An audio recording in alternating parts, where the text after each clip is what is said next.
ආයුබෝවන් ආදරණීය දුවේ පුතේ උසස් පෙළ ජීවවිද්‍යා විෂය නිර්දේශයේ දෙවෙනි ඒකකය අපි නම් කරන්නේ රසායනික සහ සෛලීය පදනම කියලා. මේ ඒකකය යටතේ ඔබට පාසලේදී කාල ඡේද 80ක ආවරණයක් කරන්න තියෙනවා. ඉතින් අද බලාපොරොත්තු වෙනවා මේ වැඩසටහන මගින් එහි දෙක නිපුණතා මට්ටම පිළිබඳව අධ්‍යයනය කරන්න. අපේ දේහයේ සෛල සංඛ්‍යාව ඔබ දන්නවද? අපේ දේහයේ තිබෙනවා 1/10 බලයක සෛල සංඛ්‍යාවක් තියෙනවා. අපි බහුසෛල කියන්නේ. ඒ වගේම අපි දන්නවා ඇමීබා, පැරමීසියම්, එව්ග්ලිනා වගේ සෛලවල විශේෂම දේහයන්ගේ එක සෛලයක් බැගින් නියෝජනය වන්නේ. බොහොම සරල මට්ටමේ ජීවීන්. ඒ අනුව සමස්ත වශයෙන් අපි තේරුම් ගන්නට ඕනේ සියලුම ජීවීන් සෛල වලින් සමන්විත වෙන බව. විශේෂයෙන්ම සෛල වාදය යන සංකල්පයට අපි අවධානය යොමු කළොත් සියලුම ජීවීන් එක සෛලයකින් හෝ සෛල කීපයකින් සෑදී තිබව අපි ඒ සංකල්පයක් සිතේරුම් ගැනීම අවශ්‍යයි. ඒ වගේම තමයි සියලුම ජීවීන්ගේ මූලිකතම ව්‍යුහමය සහ කෘත්‍රිම ඒකකය වෙන්නේ සෛලයයි. ඒ වගේම තමයි සියලුම සෛල ඇතිවන්නේ පෙර පැවති සෛල වලින්. ඒ කියන්නේ සෛල විභාජනයෙන් තමයි නව සෛල ඇති වෙන්නේ. ඉතින් මෙවැනි සංකල්ප අපි සලකනවා සෛලවාදයේ අඩංගු සංකල්ප හැටියට. ඔබ අනිවාර්යයෙන්ම විභාගයට පිළිතුරු සපයනකොට පරිස්සම් විය යුතු තැන් කීපයක් තියෙනවා. මගේ පෙන් පැහැදිලි පෙන්නුම් කරන්නම්. මෙතන සියලු කියන පදය අපි සඳහන් කරලා තියෙනවා. අනිවාර්යයෙන්ම මේ ප්‍රකාශනය තුළ සියලු පදය ඇතුළත් විය යුතුයි. ඒ සියලු පදය ඇතුළත් වෙන්නේ නැත්නම් ඒ ප්‍රකාශනයේ වළංගුතාවයක් ඇති වෙන්නේ නැහැ. ඒ වගේම පරිස්සම් වෙන්න ඕනේ. ඒ කියන්නේ ජීවීන්ගේ මූලික කියන වචනේ නැත්නම් ඒ ප්‍රකාශනයේ වළංගු වෙන්නේ නැහැ. ඒ වගේම සියලු සෛල ඇතිවන්නේ කලින් තිබූ සෛල වලින් බව සඳහන් කරනකොට ඒ සියලු පදේ අනිවාර්යයෙන්ම සඳහන් කළ යුතු වෙනවා. ඔබ තා පරිස්සම් වෙන්න ඕනේ සෛල වාදය ඉදිරිපත් කරනකොට මෙන්න මේ මම සඳහන් කරපු සියලු මූලික සියලු කියන පද ඇතුළත් කරමින් ඒ සංකල්ප තුන ඉදිරිපත් කරන්නට.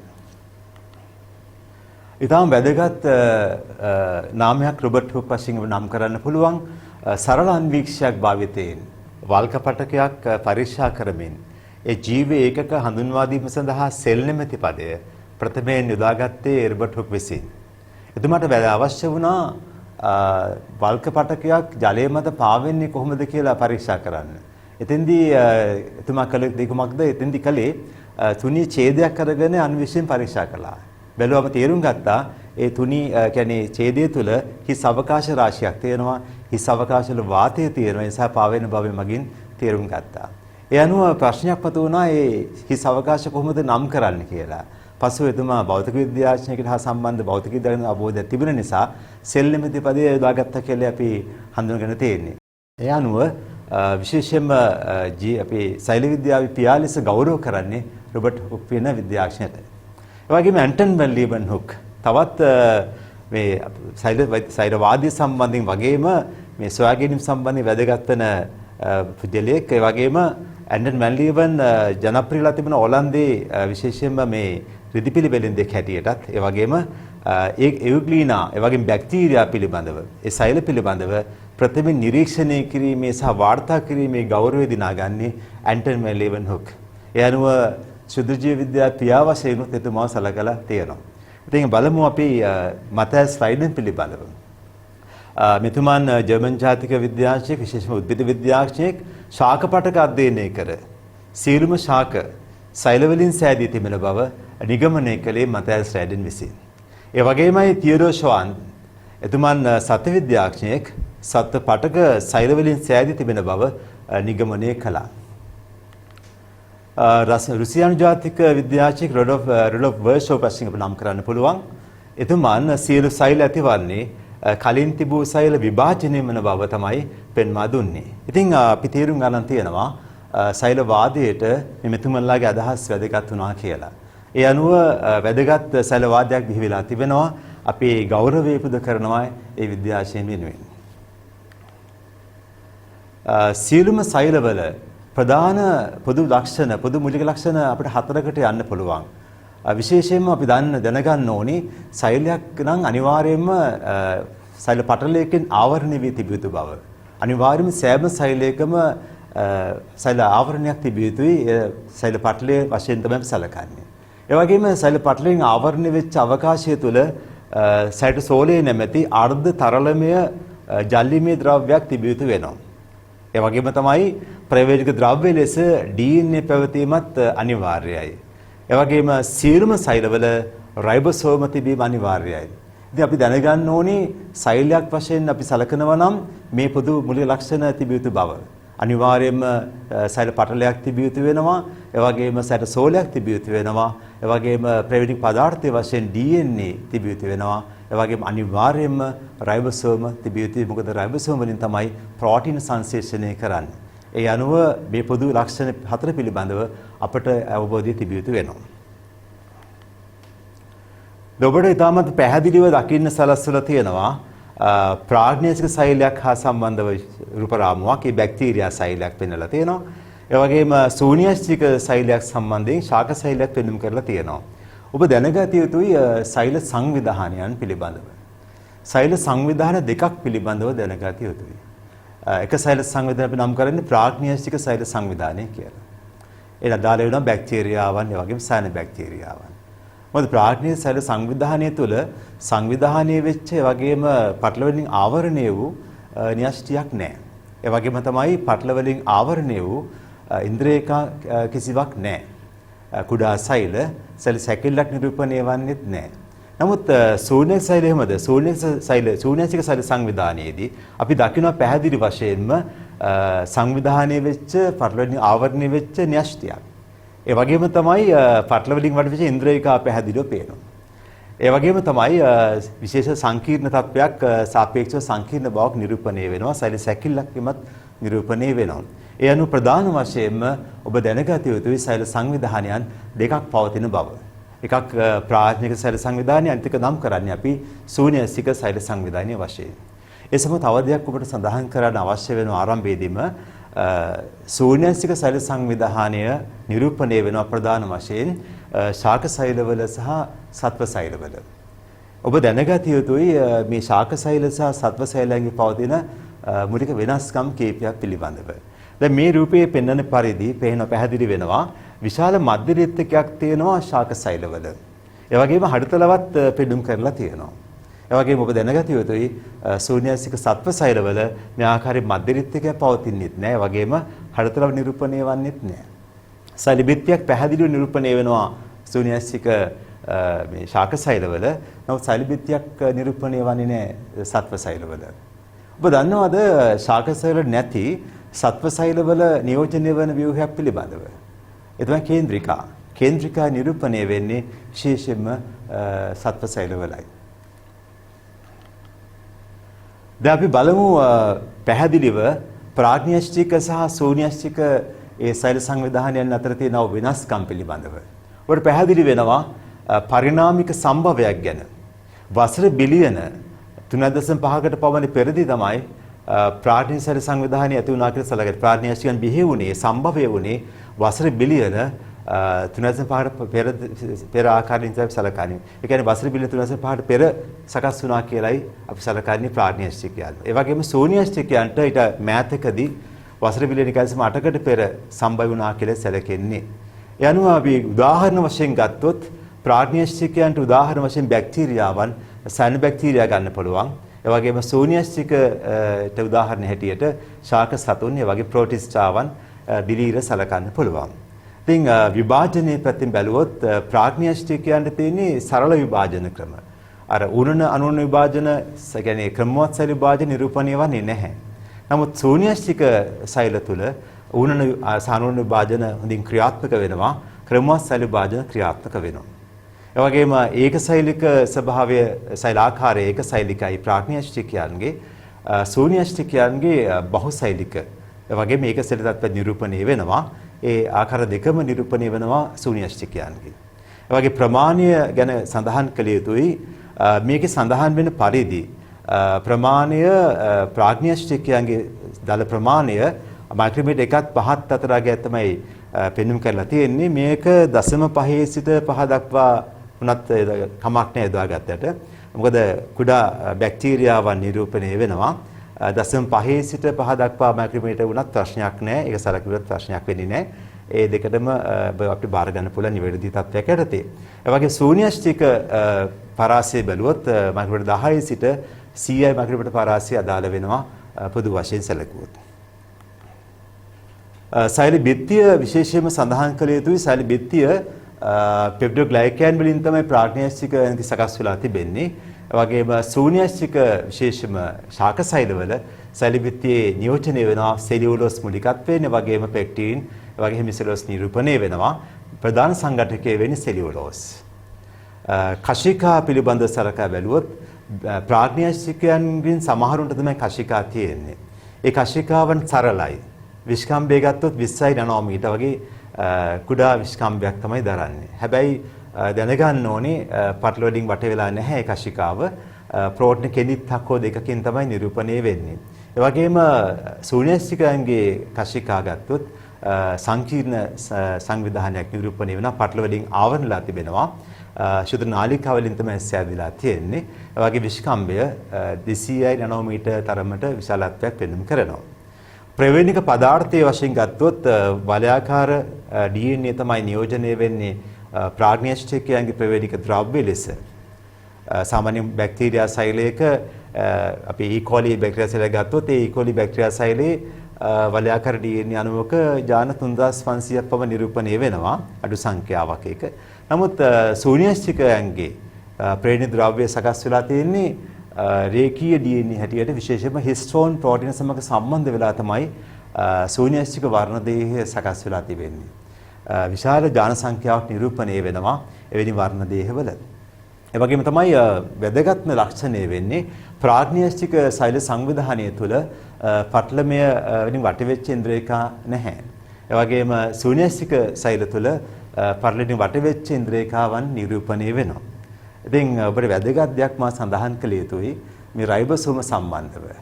අපි නිරූපණය කරලා තියෙන ප්‍රාග්න්‍යාස්ටික රයිබෝසෝමයේ වශයෙන් පවතින්නේ 70S රයිබෝසෝම කියලා. රයිබෝසෝමයක මේ 70S කියන්නේ කුමක්ද? මේක විශාලත්වයක් නෙමෙයි මේ අරන් තියෙන්නේ. විස්කම්භය මේ සාමාන්‍යයෙන් රයිබෝසෝමයේ විස්කම්භය අපි දැනගත යුතු නැහැ. නමුත් සාමාන්‍ය නැනෝමීටර් 20ක් විතර කියලා ගන්න පුළුවන්. 20ක් 25ක් විතර ගන්න පුළුවන්. නමුත් ඒ ප්‍රමාණය නෙමෙයි දක්වලා තියෙන්නේ. මෙතන 70S සඳහන් කරලා තියෙනවා. මේක සඳහන් කරන්නේ කුමක්ද? අවසාදන වේගය ස්වෙඩ්බර්ග් 70 කියලා දීලා තියෙන්නේ. 70S කියලා කියන්නේ මේ අපි රයිබෝසෝම වේගයෙන් අපි ඉස්සාරකයක් කේන්ද්‍රාපසරණය කළොත් රයිබෝසෝම තැම්පත් වෙන වේගය අවසාදන වේගය තමයි මේ දීලා තියෙන්නේ ස්වෙඩ්බර්ග් හැටියට. එතකොට ප්‍රාග්න්‍යාස්ටික රයිබෝසෝම වශයෙන් නිරූපණය වෙන්නේ 70S රයිබෝසෝම. ඒ වගේම ශූන්‍යාස්ටිකයන්ට 70S ඒ වගේම 80S රයිබෝසෝම දෙවර්ගයේම නියෝජනය වෙනවා ඒ සෛල සංවිධානය තුළ. ඉතින් ශ්වසනය වැදගත් වෙන ක්‍රියාකාරීත්වයක් අනිවාර්යයෙන් වැදගත් ක්‍රියාකාරීත්වයක්. ඉතින් ප්‍රාග්න්‍යාස්ටිකයන්ගේ ශ්වසනය විශේෂයෙන් බැක්ටීරියාවන් සැලකුවොත් මීසෝසෝම ආශ්‍රිතව සිදු වෙනවා කියලා සැලකෙන්නේ. මොකද ප්‍රාශ්න පටලයෙන් ඇතුළු නිරාගීය ව්‍යුහ මීසෝසෝම වශයෙන් සලකන්න පුළුවන්. ඇතැම් බැක්ටීරියාවන් මීසෝසෝම නිරූපණය වෙනවා. ඒ මීසෝසෝම ආශ්‍රිතව ශ්වසන එන්සයිම් කොටක් රැඳිලා තියෙනවා. ඒ අනුව ශ්වසනයේ මූලිකත්වයෙන් සිදු වෙන්නේ මීසෝසෝම පවතින විට ඒ ආශ්‍රිතවයි. මොකද එන්සයිම් ගොඩක් පවතින නිසා. ශූන්‍යාස්ටිකයන්ගේ ස්වභාව ශ්වසනය සඳහා විශේෂයෙන්ම දිවි පටලමය මයිටොකොන්ඩ්‍රියාවන් නියෝජනය වෙනවා. ඒ ආශ්‍රිතවයි ඒ මයිටොකොන්ඩ්‍රියා තුළයි ස්වභාව ශ්වසනය ක්‍රියාත්මක වන්නේ. ප්‍රභා සංශ්ලේෂණය ඉතා වැදගත් තවත් ක්‍රියාකාරීත්වයක්. ප්‍රභා සංශ්ලේෂණයේදී විශේෂයෙන් ප්‍රාග්න්‍යාස්ටිකයන්ගේ ගොනු සැකසී නැති විශේෂයෙන්ම තනි ඒ කියන්නේ පටලය ආශ්‍රිතව ගොනු ලෙස සැකසී නැති පටල මත තමයි ප්‍රභා සංශ්ලේෂණය ක්‍රියාත්මක වන්නේ. ශූන්‍යාස්ටිකයන්ගේ අපි කියන ග්‍රාහනාවලට ගොනු වෙලා තිබෙන ඒ පටල වලින් වටවෙච්ච ඒ ග්‍රාහනාවල තමයි ප්‍රභා පද්ධතිය නියෝජනය වන්නේ. ඒ අනුව හඩතලව ක්‍රියාත්මක වෙනවා ප්‍රභා සංශ්ලේෂණ ඉන්ද්‍රියකාවන් හැටියට. දැන් සුවිශේෂ ක්‍රියාකාරීත්වයක් තමයි නඩජන් තිර කිරීම. දැන් වායුගුලී නඩජන් පුළුවන් ඇමෝනියා නැත්නම් නඩජනීය පදාර්ථ බවට පත් කරන්න පුළුවන්. ඒ අපි සලකන්නේ නඩජන් තිර කිරීම හැටියට. ඔබ මතක තබා ගත යුතුයි සමහර ප්‍රාග්න්‍යාස්ටිකයන්ට පුළුවන් වායුගුලී නඩජන් තිර කරන්න. ඒ උදාහරණ වශයෙන් ගත්තොත් රයිසෝබියම්, ඇසිඩෝබැක්ටර්, ක්ලොස්ට්‍රීඩියම් ඒ බැක්ටීරියාවන්, ඒවා ඇනබීලා නොස්ටොක් වැනි සයන බැක්ටීරියාවන්ට පුළුවන් මේ නඩජන් තිර කිරීමේ කාර්යයට සම්බන්ධ වෙන්න. ඉතින් ඔබ අනිවාර්යෙන් මතක තබා ගත යුතුයි ශූන්‍යාස්ටික සෛල සංවිධානය තුළ එවැනි ක්‍රියාකාරීත්වයක් නැහැ. ශූන්‍යාස්ටිකයන්ට නඩජන් තිර කිරීමේ හැකියාවක් නැහැ. ඒ හැකියාව තිබෙන්නේ ඇතැම් ප්‍රඥාශීකයන්ට පමණයි. දැන් අපි දන්නවා සෛල සංවිධානයක ඉතා වැදගත්ම ව්‍යුහයක් තමයි සෛල පටලය. මේ සෛල පටලයේ ඇත්ත වශයෙන්ම ඉතා තුනී පටලයක්. තුනී සිවියක් වගේ. ඒක ඇහැට පේන්නේ නැහැ, අන්වීක්ෂයට පැහැදිලි වෙන්නේ නැහැ. කිසිම අන්වීක්ෂයකින් ඒ ප්‍රාස පටලයක තියෙන සෛල පටලයේ තිබෙන අණුක සැලැස්ම දැක බලා ගන්න බෑ. ඒ නිසා මොකද වුනේ? වරින් වර විද්‍යාචන සිදු වෙනවා ඒ ප්‍රාස පටලයේ අණුක සැලැස්ම පිළිබඳව ආකෘති ඉදිරිපත් කරන්න. අතීතයේදී ආකෘතියක් ඉදිරිපත් කළා සැන්විච් ආකෘතිය කියලා. ඩැනියල් සඩියුසන් විසින් අපිට වැදගත් වෙන්නේ නිර්දේශයට අද අපි පිළිගන්නවා සිංගර් සහ නිකෝල්සන් ඉදිරිපත් කරපු තරල විචිත්‍ර ආකෘතිය. ඒ ප්‍රාස පටලයේ සම්බන්ධයෙන් සෛල පටලයේ සම්බන්ධයෙන් ඒ අණුක සැලැස්ම පැහැදිලි කිරීමට ආකෘතියක් ඉදිරිපත් වෙලා තියෙනවා සිංගර් සහ නිකෝල්සන් විසින්. අත වශයෙන් එතුමන්ලා මේ පරිසරය තුල දැකලා තියෙනවා සාගරය තුල අයිස් කුළුණු අයිස් කුට්ටි පාවෙන ආකාරය.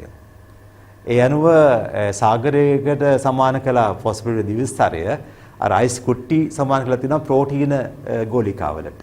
ඒ වගේ ස්වභාවික සංසිද්ධියක් දෙස අවධානය යොමු කරමින් තමයි මේ සෛල පටලයේ ආකෘතිය, ඒ කියන්නේ තරල චිත්‍ර ආකෘතිය ඉදිරිපත් කළා කියලා සැලකෙන්නේ.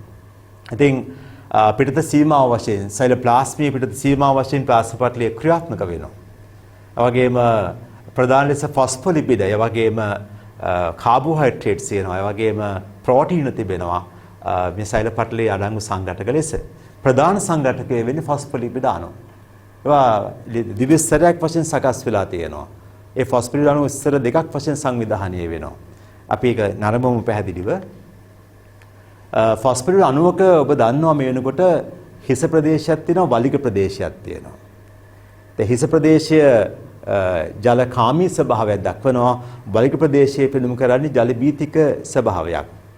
ඒ අනුව සෛල පටලයේ පිටපැත්තේ බහිස්සෛල පුරකයේ තියෙනවා, ඇතුල් පැත්තට වෙදින සෛලසෝලය. මේ දෙපැත්තෙම වැඩි වශයෙන් ජලය නියෝජනය වෙනවා. ඒ ජලයේ පැත්තට හැරිලා තියෙනවා හිස් ප්‍රදේශයන්, ලිපිඩ අණු වල, ෆොස්ෆොලිපිඩ අණු වල. වලිග ප්‍රදේශය මෙලා තිබෙන්නේ ප්ලාස්මා පටලය තුලට වන්නට. ඒ අනුව ප්ලාස්මා පටලයේ සෛල පටලයේ තුල ජල බීතික ස්වභාවයක් ඇති වෙලා තියෙනවා. ඒ වලිග හයිඩ්‍රෝකාබන් දාම පවතින නිසා. ඒ වගේම ඒ ෆොස්ෆොලිපිඩ අණු චාලකයි සෙලවෙන සුළුයි ලං වැසිරීලා තියෙනවා. ඒ වගේම තරලමය ස්වභාවය මේ ප්ලාස්මා පටලයට සෛල පටලයට තරලමය ගුණාංග තියෙනවා. ඒ තරලමය ගුණාංග ලැබිලා තියෙන්නේ අත වශයෙන්ම ෆොස්ෆොලිපිඩ අණු ඇසුරෙන්. අහඹු ලෙස ප්‍රෝටීන අණු ගිලී පවතිනවා තැන් වල. ඒ අණුව විචිත්‍ර ස්වභාවයක් ලැබිලා තියෙනවා ප්‍රෝටීන අණු වලින්. දැන් ඊටම අපි පැහැදිලිව මේ සෛල පටලය පිළිබඳව රූප සටහන අධ්‍යයනය කරමු. ඔබට ඉතා පැහැදිලිව නිරූපණය කරලා තියෙනවා සෛල පටලයේ තල විචිත්‍ර ආකෘතියේ රූප රාමුවක්. ඒකේ ඔබ දකිනවා ෆොස්ෆොලිපිඩ අණු පැහැදිලිව ස්තර දෙකක් වශයෙන් සංවිධානය වී ඇති බව. ඒ ෆොස්ෆොලිපිඩ අණු ස්තර දෙක දකින්න පුළුවන් ළඟ ඇසිරීලා තියෙනවා.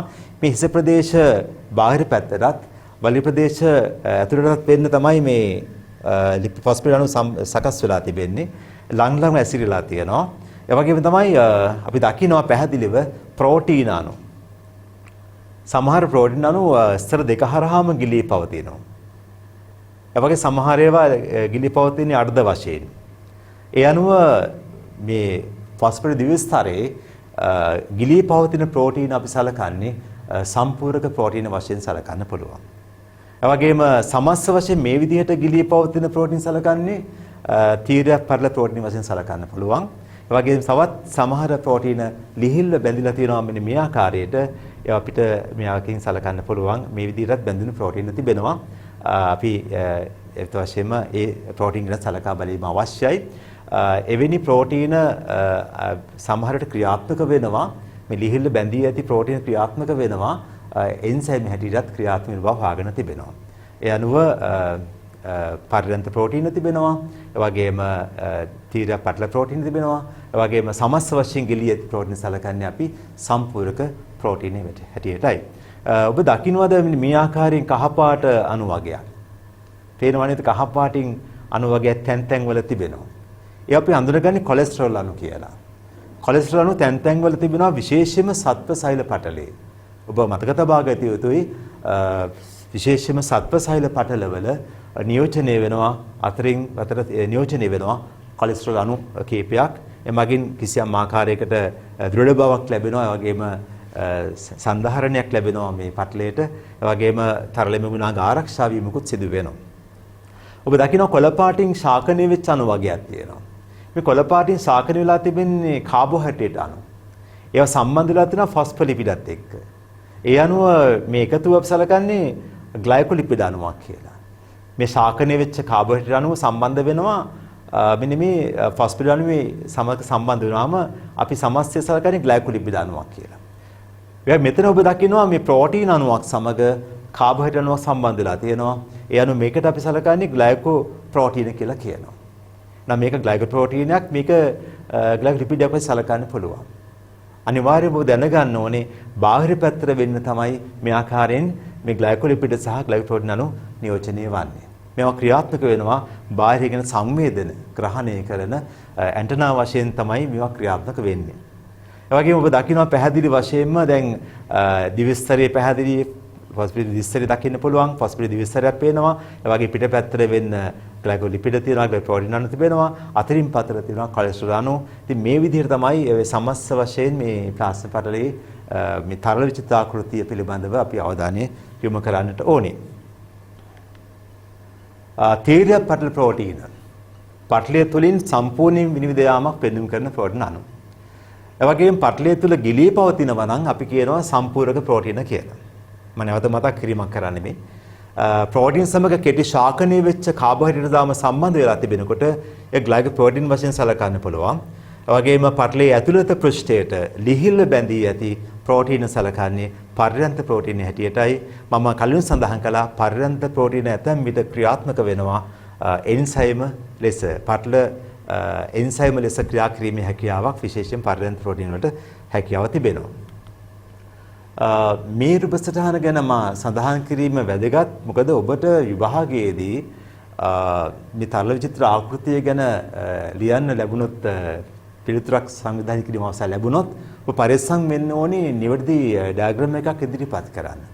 මොකද ආකෘතිය ඉදිරිපත් කිරීම අවශ්‍යයි මේ ආකාරයට. සරල ඔබට කාලය සීමිතනේ.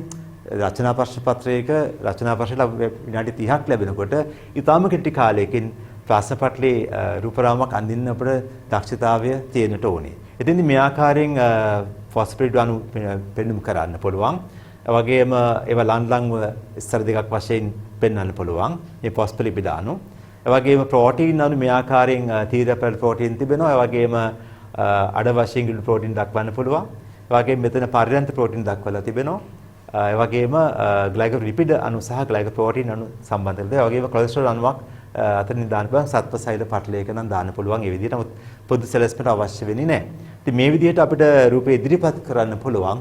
විභාගයේදී ප්‍රශ්න ලැබුණොත් මේ පාසන් පටලය පිළිබඳව ආකෘතිය, ඒ කියන්නේ තල විචිත්‍ර ආකෘතිය පිළිබඳව අපි පිළිතුර සම්පාදනය කරනකොට මේ වගේ රූප සටහනකට යන එක ලේසි. කාලය ඉතුරු වෙනවා. අපිට අවශ්‍ය දේ පැහැදිලිව ඉදිරිපත් කරලා තියෙනවා. ලිපිඩ සමග කාබෝහයිඩ්‍රේට් සම්බන්ධ වුණොත් ග්ලයිකොලිපිඩ වශයෙන් සලකනවා. ඒ වගේම මම කලින් සඳහන් කළා සත්ව සෛල පටලයේ තමයි කොලෙස්ටරෝල් අණු ස්වල්පයක් නිරූපණය වන්නේ. ඒ වගේම මධ්‍යස්ථ උෂ්ණත්වවලදී පටලයේ තරලමය ස්වභාවය අඩු කරලා පටලයේ දෘঢ় භාවයක් සමගින් ස්ථායී භාවයක් ලබා දීමට කොලෙස්ටරෝල් අණු ඉවහල් වීමක් සිදු වෙනවා. ඒ වගේ පහළ උෂ්ණත්වවලදී කොලෙස්ටරෝල් මගින් පටලයේ ඝන වීමෙන් ආරක්ෂා කිරීමකුත් සිදු වෙනවා. ඔබ අනිවාර්යයෙන්ම තව දෙයක් දැනගන්න ඕනේ විශේෂයෙන්ම මේ ශීත ප්‍රදේශවල ඉත අධිශීතක කියන්නේ අධි උෂ්ණත්වය පවතින ස්ථානවල සතුන් ජීවත් වීමට යාමේදී එයට තියෙන ප්‍රධානම අභියෝගය තමයි අධික ශීතල නිසා ප්ලාස්ම පටලයේ ස්වභාවය වෙනස් වෙන්න පුළුවන්. ප්ලාස්ම පටලය අණු ලං වෙලා කියන්නේ ෆොස්ෆොරිස් අණු ලං වෙලා තරමක මේ ඝනීකරණීය ස්වභාවයක් ඇති වෙන්න පුළුවන්. එතෙන්දී අර ප්ලාස්ම පටලයේ ගුණාංග නැති වෙන්න පුළුවන්. ශරීරයට හානි වෙන්න පුළුවන්. එතෙන්දී මේ කොලෙස්ටරෝල් පැවතීම වාසිදායකයි. ලණු ලං වෙන එක වළක්වමින් ඒ අනුව තරලෙම ගුණාංග ආරක්ෂා කිරීමට තමයි කොලෙස්ටරෝල් සම්බන්ධ වෙලා තියෙන්නේ. ඒ වගේම මධ්‍ය ශුෂ්ණත්වවලදී අපි දන්නවා මේ අණු චලනය වෙනවා වැඩි. ඒ අණු චලනයේ වැඩිවීම අඩු කරගෙන දෙපැත්තේ තියෙන ෆොස්ෆරස් අණු රඳව ගන්නට පුළුවන් කමක් තියෙනවා කොලෙස්ටරෝල් වලට. ඒ කියන්නේ දෙපැත්තේ තියෙන චලනය වෙන ෆොස්ෆරස් අණු යම් ප්‍රමාණයකට ආකර්ෂණය කරගෙන ඒ චලනය අඩු කරන්න පුළුවන් කොලෙස්ටරෝල් වලට පුළුවන් ඒ හැකියාව ලැබිලා තියෙනවා. ඒ වගේ තව දෙයක් දැනගන්න අවශ්‍යයි මේ ෆොස්ෆරස් අණු වල තියෙනවනේ අර හයිඩ්‍රෝකාබන් දාම දෙක. මේ හයිඩ්‍රෝකාබන් දාම දෙකේ ද්විත්ව බන්ධන වැඩිපුර තිබෙනකොට තරලමි ගුණාංග වැඩි වෙනවා. මොකද අණු දෙපැත්ත කියන්නේ ඒ දාම දෙපැත්තට යොමු වෙනකොට අණු ලං වෙන එක අඩු වෙන නිසා තරලමි ගුණාංග ආරක්ෂා වෙනවා. විශේෂයෙන්ම මේ අසම්ප්‍රප්ත මේ දම්ල වැඩි වෙනකොට. අපි දැන් මේ ක්ලාස් පටලිය සෛල පටලිය සම්බන්ධව සරල රූපරාමුපලක් අධ්‍යයනය කරමු. විශේෂයෙන් මේක සජීවීකරණයක්සේ සලකන්න පුළුවන්. ඔබට අවස්ථාව උදා වෙනවා තරල විචිත්‍ර ආකෘතිය අනුකූලව ඒ පටලයේ තියෙන ලිපිඩ අණු චලනය වෙන ආකාරය සහ ස්ථාවරත්වය ඇති කරන ආකාරය පිළිබඳව යම් අධ්‍යයනය කරන අවස්ථාව ලැබෙනවා.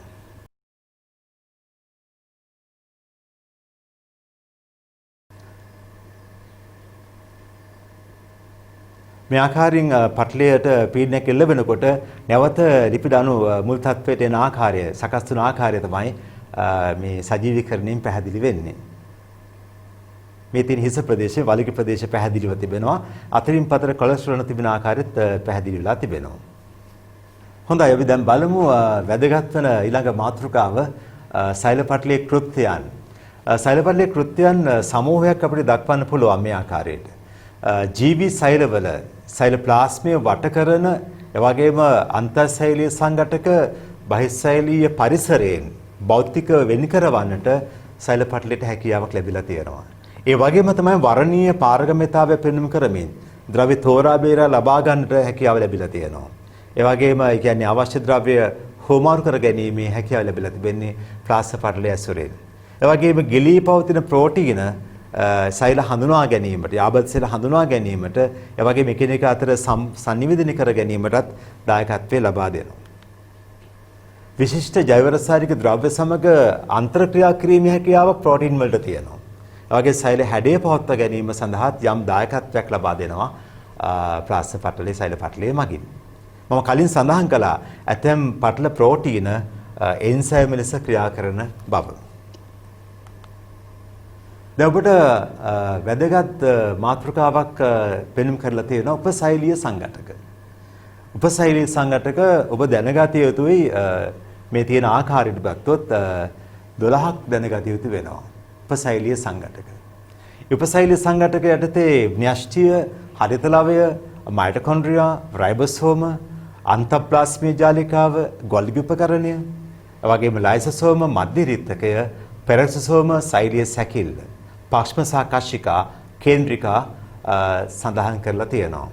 ඔබට පැහැදිලි වෙන්න ඕනේ මෙම උපසෛලීය සංඝටක වලින් මේ න්‍යෂ්ටිය, හරිත ලවය, මයිටොකොන්ඩ්‍රියා කියන උපසෛලීය සංඝටක තුන විශේෂයෙන්ම මේ ද්විත්ව පටලමේ ස්වභාවයක් දක්වන බව. පටල දෙකකින් තමයි ආවනලා තිබෙන්නේ. ඒ වගේම මේ අන්තප්ලාස්මීය ජාලිකාව, ගොල්ගි උපකරණය, ඒ වගේම ලයිසෝසෝම, ඒ වගේම මධ්‍ය රිත්තකය, පෙරොක්සෝමය එවැනි ව්‍යුහයන් උපසෛලීය සංඝටක තනි පටලයකින් ආවරණලා තිබෙනවා. ඒ වගේම මේ රයිබෝසෝම උපසෛලීය සංඝටකයක් වුණාට පටලමේ ව්‍යුහයක් නෙවෙයි. ඒ වගේම මේ අපි ගත්තොත් කේන්ද්‍රිකා පටලමේ ව්‍යුහයක් නෙවෙයි. බහිස්සෛලීය සංඝටක පිළිබඳව ඔබ අවධානය යොමු කිරීම අත්‍යවශ්‍යයි. සෛලයෙන් පටලයෙන් බාහිරව තිබෙන සෛල පටලයෙන් බාහිර තිබෙන සංඝටක අපිට එහෙම නම් කරන්න පුළුවන්. සෛල බිත්තිය, ඒ වගේම සෛල සංදි, ඒ වගේම සත්ව සෛල වල බහිස්සෛලීය පූරකයේ අපිට සලකන්න පුළුවන් බහිස්සෛලීය සංඝටක තුනක් ලෙස. ඔබට හොඳම අවස්ථාවක් උදා වෙනවා විශේෂයෙන්ම අපි දැන් සලකා බලන්න යන්නේ අපේ උපසෛලීය සෛලයක තිබෙන උපසෛලීය සංඝටක වලින් වැදගත් උපසෛලීය සංඝටකය විශේෂයෙන්ම න්‍යෂ්ටිය පිළිබඳවයි. රොබර්ට් බ්‍රවුන් තමයි න්‍යෂ්ටිය මුලින්ම සොයා ගැනීම සිදු කළේ. ඒ වගේම සූන්‍යංශික සෛල සංවිධානයේ කැපී පේනම සෛලීය සංඝටකයේ වශයෙන් අපිට උපශෛලිය සංගතක වශයෙන් අපිට න්‍යෂ්ටිය නම් කරන්න පුළුවන්. ඒ විස්කම්භය ඔබ දැනගත යුතුමයි. විස්කම්භය 5 මයික්‍රෝමීටර් විස්කම්භයක් දරන ඒ වගේම ද්විත්ව පටලමය ස්වභාවයක් පෙන්වුම් කරනවා. න්‍යෂ්ටික ආවරණය සහ න්‍යෂ්ටි පූරකය වශයෙන් න්‍යෂ්ටිය කොටස් 2කට වෙන් කර ගන්නට පුළුවන්. දැන් න්‍යෂ්ටික ආවරණය න්‍යෂ්ටියේ බාහිර තිබෙන ආවරණය ගත්තම න්‍යෂ්ටික ආවරණය කියලා කියනවා. ඒක පටල දෙකකින් තමයි සකස් වෙලා තිබෙන්නේ. ලංලංව සංවිධානය වෙච්ච ඒක පටල දෙකකින් තමයි න්‍යෂ්ටිය ආවරණලා තිබෙන්නේ. මේ න්‍යෂ්ටික ආවරණේ ඒ පටල දෙක අතර සියුම් පරතරයක් තිබෙනවා. ඒක පරතරය අපි නම් කරන්නේ අන්තර පටල අවකාශය කියලා ගන්න පුළුවන්. දැන් පරිණ්‍යෂ්ටික අවකාශය කියන්න පුළුවන්. ඒ අවකාශය අපි සඳහන් කරලා තියෙනවා 20 සිට 40.9 මීටර දක්වා ඒ පරාසිට දාලන බව ඒ පටල දෙක අතර අවකාශය. තැනින්තර න්‍යෂ්ටික සිදුරු තියෙනවා, ඡිද්‍ර තියෙනවා. මේ න්‍යෂ්ටික ඡිද්‍ර වලින් තමයි සෛලප්ලාස්මය සහ බාහිර අතර සෛලප්ලාස්මය සහ න්‍යෂ්ටි අතර ඒ ද්‍රව්‍ය හෝමාරු කර ගැනීම සඳහා න්‍යෂ්ටික ඡිද්‍ර පවතිනවා. ඒ වගේ න්‍යෂ්ටික ආවරණයේ ඇතුළත ආස්තරණය කරන ප්‍රෝටීන සූත්‍රිකා වලින් න්‍යෂ්ටික තලාව සැකසී තිබෙනවා. ඔන්න වැදගත්ම සංකල්පයක් න්‍යෂ්ටික තලාව. දැන් මෙතන පැහැදිලිව සඳහන්ලා තියෙනවා න්‍යෂ්ටිය තුළ ඇතුළු න්‍යෂ්ටික ආවරණයට ආශ්‍රිතව ප්‍රෝටීනමය තන්තු අත වශයෙන් මෙතන පවතින්නේ අතරමැදි සූත්‍රිකා තියෙන්නේ. අතරමැදි සූත්‍රිකා ලං ඇසිරිලා ඒ න්‍යෂ්ටි ඇතුළු පටලයේ ආශ්‍රිතව සංවිධානයලා තිබෙනවා. ඒ වගේම න්‍යෂ්ටි පූරකය තුළත් ඒ තන්තු ව්‍යාප්තියක් පෙන්눔 කරනවා. ඒ සමස්තය අපි සලකන්නේ ඒ තන්තු ස්වභාවය සලකනවා න්‍යෂ්ටික තලාව වශයෙන් නම් කරන්න පුළුවන්. පැහැදිලිව නිරූපණය වෙනවා න්‍යෂ්ටියක ස්වභාවය න්‍යෂ්ටික ආවරණය පේනවා මේ ආකාරයට. න්‍යෂ්ටික ආවරණය පටල දෙකකින් සමන්විතයි. ඒ වගේම න්‍යෂ්ටික ආවරණයේ සිදුරු තියෙන න්‍යෂ්ටික ඡිද්‍ර පේනවා බාහිරයට. ඒ වගේම කපල බැලුවොත් ඇතුලේ ගෝලාකාර න්‍යෂ්ටිකාව පේනවා. ඒක පටලමේ ව්‍යුහයක් නෙවෙයි. RNA වලින් සෑදුණු වගේ ප්‍රෝටීන් සකස් වෙච්ච න්‍යෂ්ටිකාව පේනවා පැහැදිලිව. ඒ වගේම විභාජනයට ලක්වන සෛලයක විශේෂයෙන්ම වර්ණ දෙකක් දකින්න පුළුවන් මේ ආකාරයට. ඉතින් ක්‍රොමැටින් ද්‍රව්‍ය තියෙනවා. ක්‍රොමැටින් කියලා කිව්වේ DNA සහ හිස්ටෝන් වල එකතුවට. ඉතින් ක්‍රොමැටින් ද්‍රව්‍ය වලින් තමයි වර්ණ දෙක සෑදෙන්නේ. ඒ අනුව ඔබට මේ ආකාරයේ න්‍යෂ්ටික රූපරාමුවක් හඳුනා ගැනීමේ හැකියාව තිබිය යුතුයි. කොටස් නම් කිරීමේ හැකියාව තිබිය යුතු වෙනවා. ඊට මම කලින් ඔබට සඳහන් කළා වැදගත් සංකල්පයක් න්‍යෂ්ටික තලාව කියන එක. මෙන්න ඔබට අවස්ථාව උදා වෙනවා පැහැදිලිව න්‍යෂ්ටික තලාවක රූපරාමුවක් අධ්‍යයනය කරන්න. මම සඳහන් කළා න්‍යෂ්ටික ආවරණයේ ඇතුල් පැත්ත. ඒ ඇතුල් පටලයේ ආශ්‍රිතව අතරමැද සූත්‍රිකා රාශියක් මෙහෙම සම්බන්ධ වෙන බව. ඒ වගේම ඇතුලේ විහිදිලා තියෙනවා ඒ අතරමැද සූත්‍රිකාව තමයි විහිදිලා තියෙන්නේ. ඒ අනුව මේ න්‍යෂ්ටික තලාව තමයි මේ නිරූපණය වෙන්නේ මේ ආකාරයට. ඉතින් මේක ඇතුලේ විශේෂයෙන්ම අපි දන්නවා DNA ප්‍රතිවලිත වෙනවා. ඒ වගේම DNA මගින් mRNA අණු සංශ්ලේෂණය වෙනවා. ඉතින් මේකේ හැඩයක් නිරූපණය වෙනවා. ඉතින් මේ තත්ත්වයන් පවත්වාගෙන යාමට න්‍යෂ්ටික තලාව වැදගත් වෙනවා. ඔබ පැහැදිලිව හඳුනා ගන්න අවශ්‍යයි න්‍යෂ්ටික තලාව පවතින ආකාරය පිළිබඳව. න්‍යෂ්ටි පූරකය ගැන අවධානය යොමු කරමු. න්‍යෂ්ටික ආවරණයෙන් වට වූ මධ්‍ය ප්‍රදේශය අපි න්‍යෂ්ටි පූරකය වශයෙන් නම් කරනවා. ඒ කියන්නේ න්‍යෂ්ටි ඇතුළත අවකාශයට අපි න්‍යෂ්ටි පූරකය කියලා කියනවා. ඒ න්‍යෂ්ටි පූරකයේ කැපී පෙනෙනම ව්‍යුහය තමයි න්‍යෂ්ටිකාව සහ ක්‍රොමැටින් අඩංගු වෙනවා. ක්‍රොමැටින් කියලා අපි සලකන්නේ DNA සමග හිස්ටෝන් වල සංකීර්ණයක් එකතුවක් අපි ක්‍රොමැටින් වශයෙන් සලකන්න පුළුවන්. ඔබ දැනගත යුතුයි සාමාන්‍යයෙන් න්‍යෂ්ටියක් තුළ න්‍යෂ්ටිකා එකක් තමයි තියෙන්නේ. ඇතැම් විට මේ අගය වෙනස් වෙන්න පුළුවන්. න්‍යෂ්ටිකා කීපයක් තියෙනත් පුළුවන්. සාමාන්‍යයෙන් අපි සලකනවා න්‍යෂ්ටිය තුළ න්‍යෂ්ටිකාවක් පවතින බව. ප්‍රෝටීන් සූත්‍රිකා සහ RNA වලින් තමයි මේ ගෝලාකාර පටලමේ නොවන ඝන ව්‍යුහයක් වශයෙන් න්‍යෂ්ටිකාව පවතින්නේ. න්‍යෂ්ටි විභාජනය සිදුවන විට ඒ ක්‍රොමැටින් තදින් දගර ගැසී යාමෙන් වර්ණ දේහ සෑදීමක් නියෝජනය වෙනවා, නිරූපණය වෙනවා.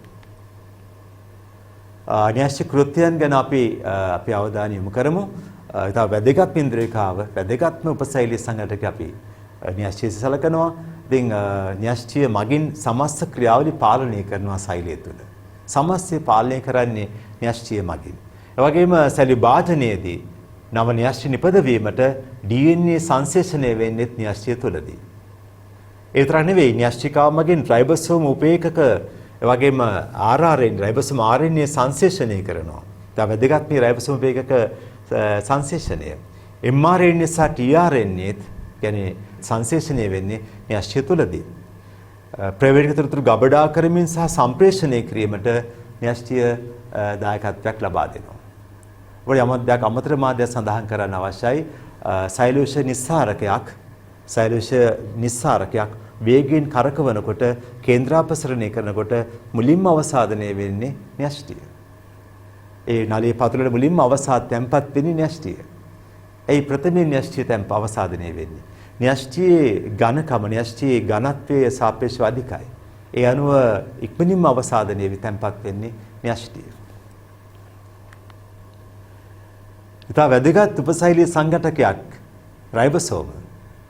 අපි කලින් සලකා බැලුවා අනිවාර්යයෙන් සෛලයක තිබිය යුතුයි කියලා රයිබෝසෝම. රයිබෝසෝම සියලුම ජීවී සෛල තුළ නිරූපණය වෙනවා. ඒ වගේම උප ඒකක දෙකකින් තමයි රයිබෝසෝම සමන්විත වන්නේ. පටලමේ ව්‍යුහයක් නෙවෙයි. ඒ වගේම RNA සහ ප්‍රෝටීන් වලින් තමයි රයිබෝසෝම සෑදිලා තියෙන්නේ. ඉලෙක්ට්‍රෝන අන්වීක්ෂයෙන් පමණක් මේක නිරීක්ෂණය කරගන්න පුළුවන්. ඇත්තටම රයිබෝසෝම අවසාදන වේගය අනුවයි 70 සහ 80 වශයෙන් ආකාර දෙකකට බෙදලා තියෙන්නේ. අවසාදන වේගය ස්වෙඩ්බර්ග් වලින් දැන් මිනුම් කරන්නේ. ඒ අනුව 70 සලකන රයිබෝසෝම සාපේක්ෂව සෙමින් අවසාදනය වෙනවා. 80 රයිබෝසෝම ඉක්මනින් අවසාදනය වෙනවා. අවසාදන වේගය මිනුම් කරන්නේ ස්වෙඩ්බර්ග් වලින්. අපි 70 වශයෙන් සලකන්නේ අවසාදන වේගය ස්වෙඩ්බර්ග් 70 කියන එක. ඒ අනුව 80 රයිබෝසෝම දෙවර්ගයක් පවතිනවා. නිදහසේ රයිබෝසෝම තියෙනවා. ඒ වගේම සමහර රයිබෝසෝම පටලයකට බැඳිලා බැඳුණු රයිබෝසෝම වශයෙන් නිරූපණය වෙන්න පුළුවන්. විශේෂ රළු අන්තප්ලාස්මේ ජාලිකාවලට රයිබෝසෝම සම්බන්ධ වෙලා තියෙන්න පුළුවන්. ඔබ දකිනවා පැහැදිලිව රයිබෝසෝමයක කොටස් දෙක විශාල උපේකකයේ ඉහළින් තියෙනවා. මේ කුඩා උපේකකය. ඉතින් මේ mRNA අණුවක් තියෙන ආකාරය පැහැදිලි වෙනවා. mRNA අණුවක් අපි දන්නවා mRNA අණුවෙන් පණිවිඩ අරගෙන එනවා. පණිවිඩයක් අරගෙන එනවා.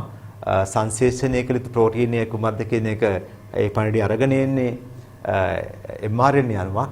පස්සේ ඒක කියවනවා රයිබෝසෝමය මගින් අවශ්‍ය ඇමයිනෝ අම්ල ගෙන්නගෙන මේ ආකාරයෙන් ප්‍රෝටීන අණුවක් සංශ්ලේෂණය වෙන බව තමයි පෙන්වලා තියෙන්නේ. ඉතින් ඔබට මේ වගේ සරල රූප රාමුවක් හඳුනා ගැනීම හැකියාව තිබිය යුතු වෙනවා. අන්තප්ලාස්මීය ජාලිකාව කියලා කියන්නේ තවත් උපසෛලීය සංඝටකයක්. තනි එකක පටලයකින් වට වෙලා තියෙනවා. සයිටෝසෝලය තුළ සමස්තයක් වශයෙන් කියන්නේ සමස්තයක් වශයෙන් ව්‍යාප්ත වෙලා තිබෙනවා අන්තප්ලාස්මීය ජාලිකාව. ඒ අනුව සයිටෝප්ලාස්මය තුළ සයිටෝසෝලය තුළ කුහරමය පද්ධතියක් නිර්මාණය වෙනවා. ඒ කුහරමය පද්ධතිය ඇතුලේ වෙන්වෙන් වශයෙන් ප්‍රතික්‍රියා කර ගැනීම හැකියාවක් තියෙනවා. ඒ නිසා වැදගත් වෙනවා අන්තප්ලාස්මීය ජාලිකාව පැවතීම.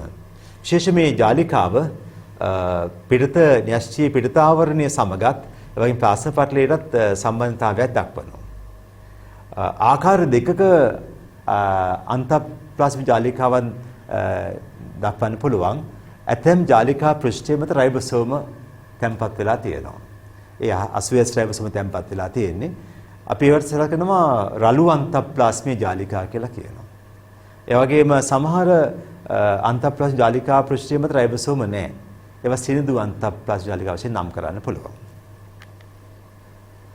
අපි රළු අන්තප්ලාස්මීය ජාලිකා සලකමු. පැතලි මඩි තමයි ඒක නියෝජනය වෙන්නේ. පැතලි මඩි නියෝජනය වෙනවා.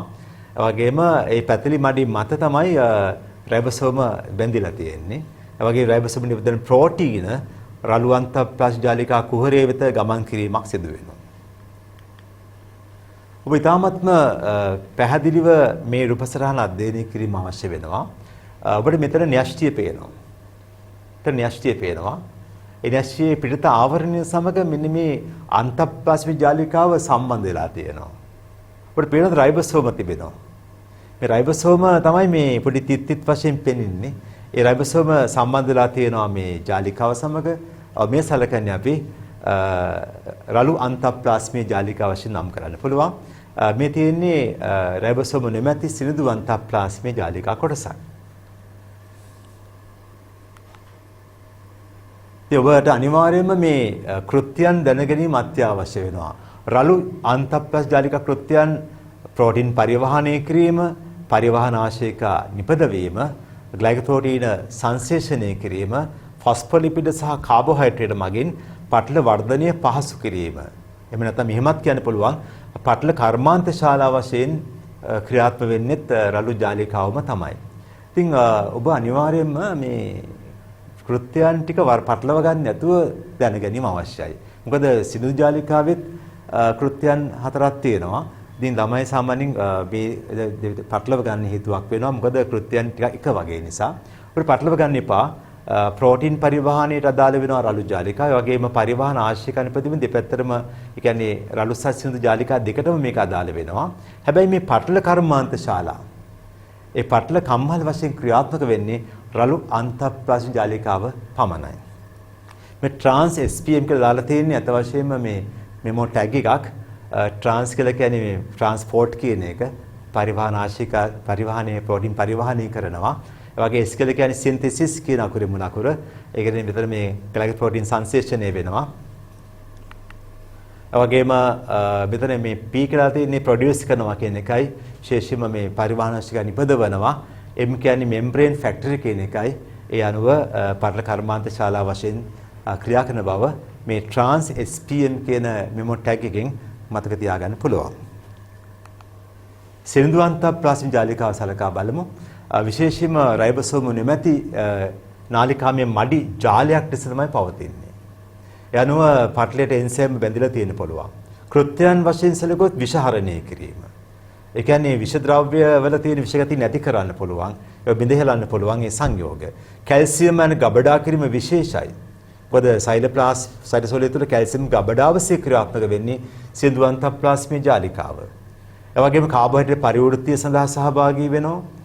තෙල්, ස්ටෙරොයිඩ් සහ ෆොස්ෆොලිපිඩ් සංශ්ලේෂණය කිරීමට දායකත්වය ලබා දෙනවා.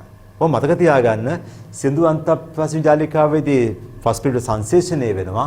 ඒ අනුව ඒ ලිපිඩ මගින් පටල නිර්මාණය කරන්න සම්බන්ධ වෙන්නේ රළු අන්තප්ලාස්මීය ජාලිකාවයි. ඒ දෙකේම අපි දකින සමානතාවයන් අපි දකින්න පුළුවන් මේ ආකාරයට. තවත් වැදගත් උපසෛලික සංඝටකයක් ගොල්ගි උපකරණය. මේක සමහර පොත්වල ගොල්ගි සංකීර්ණය කියනවා, ගොල්ගි දේහය කියනවා. නමුත් අපි පැහැදිලි වශයෙන්ම ගොල්ගි උපකරණය වශයෙන් මේක නම් කරමු. ගොල්ගි උපකරණයත් විශේෂයෙන් වැදගත් වෙච්ච තවත් උපසෛලික සංඝටකයක්. ඉලෙක්ට්‍රෝන විශයෙන් පමණයි මේක දකින්න ලැබෙන්නේ. ඊටාම කුඩා මේ සෛලගත කියන්නේ සෛලීය සංඝටකයක් විශේෂයෙන්ම පැතලි මඩි ආශය එකමතයක සංවිධානය වෙනවා. එකමතක සංවිධානය නිසා තමයි ගොල්ගි සංකීර්ණය කියන වචනේ පවා භාවිතා කරන්නේ. ඒ වගේම මේකේ සිස් මුහුණතක් තියෙනවා, ට්‍රාන්ස් මුහුණතක් තියෙනවා. සිස් මුහුණතෙන් තමයි පරිවහනාශිකා බාරගන්නේ. ට්‍රාන්ස් මුහුණතෙන් තමයි පරිවහනාශිකා නිකුත් කරන්නේ. ශ්‍රාව්‍ය සෛල තුල ඒ කියන්නේ අපි සලකමු විශේෂයෙන්ම කලස් සෛල ගමුකෝ. කලස් සෛල වලින් ශේෂ්මන ශ්‍රාවය කරනවා. ඒ වගේම අපි ගමු මදුස්රාවී ග්‍රන්ථි සෛල ශාකවල පුෂ්පවල තියෙන මදුස්රාවී ග්‍රන්ථි සෛලවල. එතන ඒ සෛලවලත් වැඩි වශයෙන් මේ ගොල්ගි උපකරණ තියෙනවා. එහෙනම් ශ්‍රාවය කරන සෛලවල බහැරට යම් දෙයක් ශ්‍රාවය කරනවා නම් ඒ ශ්‍රාවී සෛලවල වැඩි වශයෙන්ම තියෙන්නේ මේ ගොල්ගි උපකරණ කියන මේ දකින්න පුළුවන් පැහැදිලි වශයෙන්ම ශ්‍රාවී සෛල තුළ සුලභව පවතිනවා ගොල්ගි උපකරණ. දැන් පැහැදිලිව ඔබට දකින්න සලස්වලා තිබෙනවා ගොල්ගි උපකරණයක රූප රාමුවක්. දැන් මෙන්න මේකෙන් හඳුනගන්න මේ සිස් පැත්ත මොකද්ද, ට්‍රාන්ස් පැත්ත මොකද්ද කියන එක.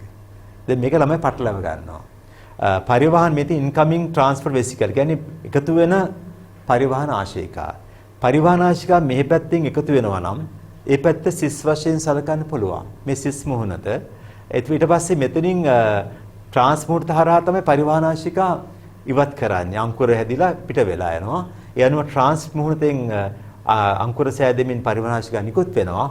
සිස් මුහුණතෙන් තමයි පරිවහනාශිකා ලබා ගන්න, එත බාර ගන්න. විශේෂයෙන්ම මේ පැතලි මඩි එක මතක තියෙන ආකාරය පැහැදිලි වෙනවා. ඒ වගේම දෙපැත්ත ගොඩක් ප්‍රසාරණ තත්ත්වයක් දකින්න පුළුවන්. ඉතින් මේක රැඳුම් මධ්‍යස්ථානයක් වශයෙන් වගේම ශ්‍රාවිත අසුරා තබන මධ්‍යස්ථාන ලෙස සැලකන්න පුළුවන්. ද්‍රව්‍ය එක්කාසු කර ගන්නවා, ගබඩා කරනවා වගේම බෙදා හැරීම සඳහා විශේෂම මේ මධ්‍යස්ථානයක් වශයෙන් තමයි ගොල්ගි උපකරණය ක්‍රියාත්මක වෙන්නේ. අපි දැන් සරල අධ්‍යයනයක් කරමු මේ සජීවීකරණය දැක බලාගමු කොහොමද ගොල්ගි උපකරණය ක්‍රියාත්මක වෙන්නේ කියලා සෛල තුල.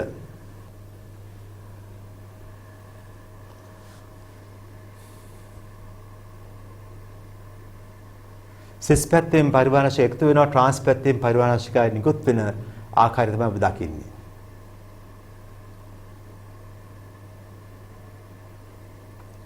හොඳයි, කෘත්‍යයන් බලමු ඉක්මනින්. ද්‍රව්‍ය එක්රැස් කිරීම, අසුරාලීම සහ බෙදා හැරීමට සම්බන්ධයි ගොල්ගි උපකරණය. සෙලියුලෝස් පෙක්ටින් බඳු සෛල බිත්ති සංඝටක නිපදවනවා ගොල්ගි උපකරණ තුළ. ඒ වගේම ලයිසෝසෝම ඉතා වැදගත් උපසෛල සංඝටකයක්. ලයිසෝසෝම නිපදවන්නේත් ඇත්ත වශයෙන්ම ගොල්ගි උපකරණය මගින්. මේ ලයිසෝසෝමේ රූපරාමුවක් දකිනවා. මේ රූපරාමුව ඔබට අත්‍යවශ්‍ය රූපරාමුවක් නෙවෙයි. නමුත් මම කැමැති අමතක දැනුමක් සඳහා මේ ලබා දීමට. ලයිසෝසෝමේ දකිනවා පටලයක්, තනි පටලයක් පේන්න තියෙනවා. ඒ පටලයත් එක්ක සම්බන්ධ වෙච්ච ලිපිඩ ස්තරයකුත් පේනවා. ඒ වගේම ඇතුළත තියෙනවා ජල විච්ඡේදක එන්සයිම මිශ්‍රණයක්. ඔබ සරල ව්‍යුහයක් තියෙන්නේ. මේක අපි සලකන්නේ ලයිසෝසෝමයක් හැටියට. මේක අහ පාටින් තමයි සාමාන්‍යයෙන් ලයිසෝම සෛල තුල නිරූපණය වෙන්නේ. ගොල්ගි උපකරණයෙන් තමයි ලයිසෝම බිඳී ඉවත් වෙන්නේ. වගේම තනි පටලයකින් වටු වාශිකා වශයෙන් සලකන්න පුළුවන්. ජල විච්ඡේදක එන්සයිම ගබඩා කරන්නට ලයිසෝමය දායකත්වය ලබා දෙනවා. ඒ වගේම තද කහ පැති ගෝලාකාරී වශයෙන් තමයි නිරූපණය වෙන්නේ. ඔබට යමක් ප්‍රකාශ කරන්න ඕනේ ලයිසෝම සම්බන්ධව. ලයිසිස් කියන්නේ ජීර්ණය. ඒ ජීර්ණයට බැඳුණු උපසෛල සංඝටකයේ ලයිසෝම. ඉතින් අපි දන්නවා සෛලයක් තුළ යම් යම් ඉන්ද්‍රියකාවන් කලක් ගත වෙනකොට ගෙවි යනවා නැත්නම් පරිහානියටපත් වෙනවා. අකර්මණ්‍ය වෙනවා. ඒ අකර්මණ්‍ය වෙන ගෙවි ගිය ඉන්ද්‍රියකාවන් ටික ජීර්ණය කළ ඉවත් කරන්නට උදව් කරන ලයිසෝසෝමයක්. ඒ වගේම තමයි සෛලයක් විභාජනයෙන් හට ගන්නවා. ඒ අනුව සෛල වර්ධනය වෙනවා. පසුව හොඳින් විශේෂණ ක්‍රියාකාරීත්වයක් දක්වනවා. අවසානයේ වයස්ගත වෙලා සෛලය මිය යාම සිදු වෙනවා. ඒ සෛල මිය යන අවස්ථාවේදී ස්වයංජීර්ණය සඳහා ඒ සෛල මිය යාම සැලැස්වීම සිදු කරනවා. එතෙන්දී ලයිසෝම පිපිරී යමින් එන්සයිම් ශ්‍රාවය කරනවා. බාහිරයේ සෛලසෝලයේ සමස්ත වශයෙන් ජීර්ණය වෙනවා ලයිසෝම වල දායකත්වයෙන්. වගේම භක්ෂ සෛලගතාවය. ඒ කියන්නේ සෛලය තුළට භක්ෂණය කර ලබා ගන්න සංඝටක ජීර්ණය කිරීම සඳහා සහභාගී වෙනවා ලයිසෝමයන්. ඒ වගේ බහිස්සලතාවය කියලා කිව්වේ සෛලෙන් අවශ්‍ය ද්‍රව්‍ය බැහැර කරනකොටත් ඒවා බැහැර කිරීම සඳහා උදව් කරනවා ලයිසෝම වල ක්‍රියාකාරීත්වය. අපි බලමු දැන් වැදගත්ම සෛලගත ඉන්ද්‍රියකාවක් ද්විපටලිම ඉන්ද්‍රියකාවක් වශයෙන් මයිටොකොන්ඩ්‍රියම ගන්න පුළුවන්. මයිටොකොන්ඩ්‍රියම සෛලයේ ශක්ති බලාගාරය වශයෙන් සලකන්න පුළුවන්. මයිටොකොන්ඩ්‍රියමේ පටල දෙකක් තිබෙනවා. පටල දෙකකින් තමයි මයිටොකොන්ඩ්‍රියම ආවරණලා තිබෙන්නේ. හැබැයි ඒක දිගට ඉන්ද්‍රියකාවක්. බාහිර සහ අභ්‍යන්තර ලෙස පටල දෙකක නියෝජනයක් තිබෙනවා. ඒ වගේම ඇතුළත අවකාශය අපි සලකනවා විශේෂයෙන්ම මේ පූරකීය වශයෙන් පටල දෙක අතරත් අවකාශයක් තිබෙනවා. ඒ අනුව ඒ පටල දෙකෙන් ඇතුළත පටලයෙන් තමයි පූරකීය ආවරණලා තිබෙන්නේ. විතර පැහැදිලිව දකින්න පුළුවන් මේ රූපරාමයෙන් මයිටොකොන්ඩ්‍රියමේ සංඝටක ඔබ අඳිනකොට මේ ඩයග්‍රෑම් එක අඳිනකොට පරිස්සම් වෙන්න ඕනේ මේ මැද මහත් කරන්න එපා. මේ ආකාරයෙන් මේක සොසේජ් එකක් ආකාරයට නැත්නම් ටියුබ් එකක් වගේ ඒකාකාර විස්කම්භයක් තිබෙන ආකාරයෙන් මේක අඳින්න ඕනේ. ඒ වගේම පිටපටලය සුමට වඳිනවා. ඇතුළු පටලයේ මියර තිබෙනවා. නිරුම් තියෙනවා. ඒ අනුව ඇතුළු පටලයේ වර්ගඵලය සාපේක්ෂව වැඩි වෙලා තිබෙනවා. ඒ වගේ තමයි ඇතුළේ තියෙන පූරකය ඒ වගේම පිට පටල දෙක නම් කරන්න ඕනේ. පටල අතර අවකාශයත් නම් කරන්න ඕනේ. මේක රවුම් චක්‍රීය DNA අණුවක් දක්වලා තිබෙනවා. ඉතින් මේ වගේ 70 රයිබෝසෝම මේ ඇතුළත දකින්න පුළුවන්. පිටපටලයේ සිනිඳුයි ඒ වගේම ඇතුළු පටලයේ මියර සෑදිලා තියෙනවා වර්ගඵලයේ මගින් වැඩි වෙලා තිබෙනවා. ඒ වගේම පූරකය තුළ 70 රයිබෝසෝම තිබෙනවා. චක්‍රීය DNA ස්වල්පයක් තිබෙනවා. ඒ ෆොස්ෆේට් කණිකා සමග එන්සයිම් තිබෙනවා. විශේෂම ශ්වසන ක්‍රියාකාරීත්වයේ සෛරසන ක්‍රියාකාරීත්වයේ ක්‍රෙබ්ස් චක්‍රයේ සිදු වෙන්නේ මේ පූරකය තුලයි. අදාළ එන්සයිම් තියෙනවා පූරකය තුල. ඔබට යමක් සඳහන් කරන්න අවශ්‍යයි විස්කම්භය 1 මයික්‍රෝමීටර්. දැන් ඒක ඔබ දැනගත යුතු මාගයක් නෙවෙයි. නමුත් ඔබ දැනගත යුතු ඒකාකාර විස්කම්භයක් තිබෙනවා කියන එක. මොකද කොයි පැත්තෙන් කුමන පෘෂ්ඨයකින් ඔක්සිජන් ලබා ගත්තත් අභ්‍යන්තරයේ ඒකාකාර ඔක්සිජන් ව්‍යාප්තලා යා යුතුයි. සාර්ථක ඔක්සිජන් ව්‍යාප්තියක් ඕනේ. මොකද ශ්වසනයේ තුන්වෙනි අධීර වන පරිවහන ඔක්සිකාර්ක ෆොස්ෆොරිලීකරණ ක්‍රියාකාරීත්වයට ඔක්සිජන් අනිවාර්යයෙන්ම අවශ්‍යයි. ඒ නිසා සමසේ ඔක්සිජන් ව්‍යාප්ත වීම සඳහා පටලේ ඝනකම කියන්නේ මර්කුරි ඝනකම සීමිත ඝනකමක් තිබිය යුතු වෙනවා. ඒ අනුව සාර්ථක ලෙස පුළුවන් ශ්වාසනයේ සහභාගී කරගන්න. මියරවට සම්බන්ධලා තියෙනවා සවෘන්ත අංශු තිබෙනවා. ඒ ඔක්සිසෝම් වශයෙන් නම් කරන්න පුළුවන්. ඒ තුළ එන්සයිම් තිබෙනවා. ඒ වගේම මියර මත ඒ ඔක්සිකාරක ෆොස්ෆොරිලීකරණය සඳහා අවශ්‍ය එන්සයිම් තිබෙනවා. ඒ වගේම ඒ අවශ්‍ය පුරකය තුලත් එන්සයිම් තිබෙනවා. ඉතින් කෘත්‍යයන් වශයෙන් ගත්තොත් අපිට පැහැදිලිව කියන්න පුළුවන් ශ්වාසනය සහ සම්බන්ධ ඉන්ද්‍රියකාව. වැදගත් ඉන්ද්‍රියකාවක් ශක්ති බලාගාරයේ සිසලකන්නේ අපි මයිටොකොන්ඩ්‍රියම. ඒ වගේම ප්‍රභා ශ්වසනය කියලා තරමක වෙනස් ඒ වගේම අනවශ්‍ය ක්‍රියාදාමයක් කියලා සැලකෙනවා. ප්‍රභා ශ්වසනයේට හරිතලවය මයිටොකොන්ඩ්‍රියම සහ පෙරසෝමය කියන සංඝටක තුනම ඒක කේන්ද්‍රිකා තුනම සහභාගී වෙනවා. ඉතින් මයිටොකොන්ඩ්‍රියම සහභාගී වෙනවා. දායකත්වය ලබා දෙනවා ප්‍රභා ශ්වසන ක්‍රියාකාරීත්වයට. ඉතින් අපි සජීවීකරණයක් දැක බලා ගමු කෙටියෙන් මයිටොකොන්ඩ්‍රියම් පිළිබඳව. මේ පෙන්වන මයිටොකොන්ඩ්‍රියමෙන් ATP අණු ව්‍යාප්ත වන ආකාරයයි. ATP නිකුත් වෙනවා මයිටොකොන්ඩ්‍රියම හරහා බැහැරට. මේ අභ්‍යන්තරයේ මියර පවතින ආකාරය නිරූපණය වෙනවා. පිටපටලයේ තිබෙනවා ඇතුළු පටලයේ මියර සෑදිලා තියෙනවා. තා පැහැදිලි මියර දකින්න පුළුවන්. මේ ඇතුළත අවකාශයේ අපි පූරකයේ වශයෙන් නම් කරන්න පුළුවන්.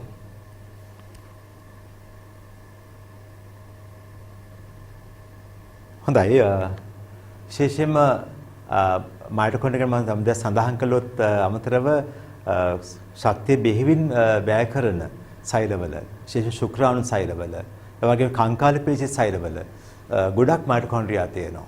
ඒ කියන්නේ ශක්තිය බෙහෙවින් අවශ්‍ය කරන පරිවෘත්තීය වේගයෙන් සිදුවෙන සෛලවල ගොඩක් මයිටොකොන්ඩ්‍රියා නියෝජනය වෙනවා.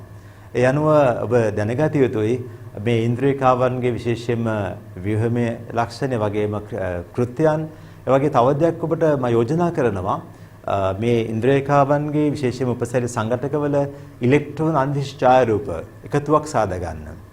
මගේ ඊළඟ වැඩසටහනේදී මම බලාපොරොත්තු වෙනවා ඔබට තෑග්ගයක් වශයෙන් ඒවා පිළිගන්වන්න. කෙසේ නමුත් ඉලෙක්ට්‍රෝන අන්විශ ඡායාරූප අධ්‍යයනය කිරීම අදාළ වෙනවා තුන්වෙනි ප්‍රායෝගික පරීක්ෂණයටත්. ඒ අනුව මේකේ ඉන්ද්‍රියකාවල සපරිසරි සංඝටකවල ඉලෙක්ට්‍රෝන අන්විශීය ඡායාරූප පිළිබඳව ඔබේ අවධානය යොමු කිරීම අවශ්‍ය වෙනවා. ඉතින් අද බලාපොරොත්තු වුණා මේ වැඩසටහන තුලින් බලාපොරොත්තු වුණා දෙකකින් නිපුණතා මට්ටම ආවරණය කරගන්න.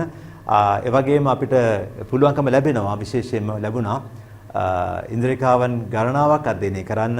ඉතින් ඔබට යෝජනා කරනවා මේ වැඩසටහන නැවත පරිශීලනය කරන්න පුළුවන් සටහනක් සම්පාදනය කරගන්න පුළුවන් NI YouTube channel ඔස්සේ නැවත මේ වැඩසටහන නරඹලා ඒකෙන් Tamanට තවත් සටහනක් සකස ගැනීමේ හැකියාව ලැබෙනවා. ඉතින් මම ඔබට යෝජනා කරනවා ඒ පිළිබඳව තමගේ අවධානය යොමු කරන්න කියලා. ඉතින් ඊටම සතුටුයි වැඩසටහන සාර්ථකව නිමා කරන්න පුළුවන්කම ලැබෙනවා. අපි නැවතත් මෙවන් වැඩසටහනකින් හමු වෙන බලාපොරොත්තු වෙන ඔබට ජයග්‍රහී අනාගතයක් ප්‍රාර්ථනා කරමින් මම ඔබෙන් සමගන්නවා. ආයුබෝවන්.